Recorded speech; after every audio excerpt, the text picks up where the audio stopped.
I spent a day at Sovereign Hill, surrounded by sights and sounds past. The clang of hammers, the crack of pick and axe. It's Ballarat, 1854, a city of tents and tempers.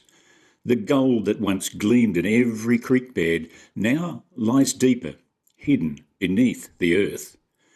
Many thousand miners, merchants, women and children lived here, chasing fortune through faith and hard work. It was in this place I found my great-great-great-grandmother. She was chopping timber, sleeves rolled up, fierce, determined eyes. Benjamin's wife, Jane, stopped her labour for a moment to vent her frustration. Benjamin, it's about time. I thought you meant to be down the mines working. What are you doing here? No gold. No gold? None. We gave up. We're short on money this week. What are we meant to do? Some of the other What guys. am I meant to do? What are the kids meant to do? You're meant to be looking after us. I thought we moved here from Memoir to Ballarat so that you'd have better prospects, better fortunes. But I can't keep feeding the children out of nothing. I know. I'm sorry. 6 long months and Benjamin had found no gold. It was buried too deep, leaving their savings all but spent. Jane was like most women of Sovereign Hill, carrying the camp on her shoulders while the men carried the burden of finding gold.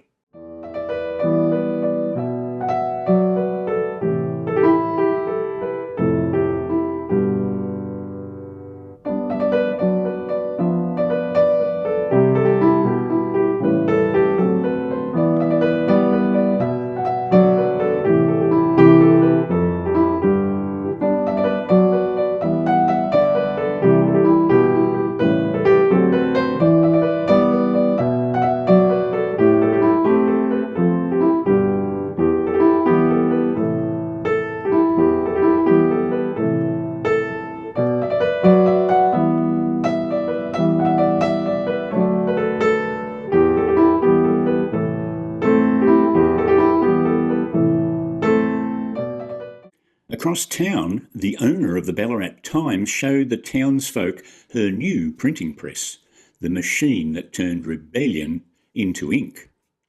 News travels faster now. Truth can no longer be silence once pressed to paper. As the gears spun and the type blocks bit, I thought about how freedom begins with words. Perhaps Benjamin read these same pages before his world caught on fire. Licence raids had become routine, soldiers marching through camps like clockwork demanding payment. They marched with precision, rifles gleaming, instilling the rule of fear. 2 miners and their donkeys follow, collecting sacks of clay but no gold.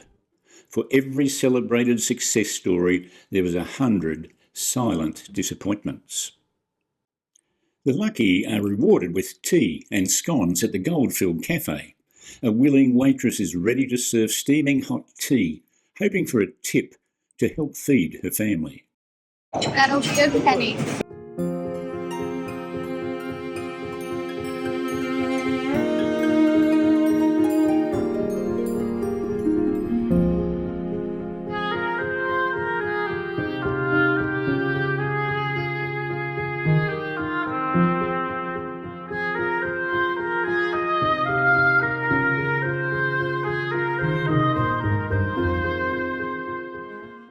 Outside, the blacksmith worked without pause, sparks leaping from his anvil, forging a candle holder, the most popular item on the fields. Light for the mines, illuminating the dark. By December, that light turned to fire. The Eureka Stockade, a barricade built from anger and oak, defended by miners who'd suffered enough. They called it rebellion. The government called it treason. Musket fire cracked across the darkness, flashes of gunfire momentarily lighting the town before whole buildings were aflame, demanding history be remembered. Had Benjamin been there as witness or survivor?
The rebellion ended in minutes, but the ramifications lasted a century.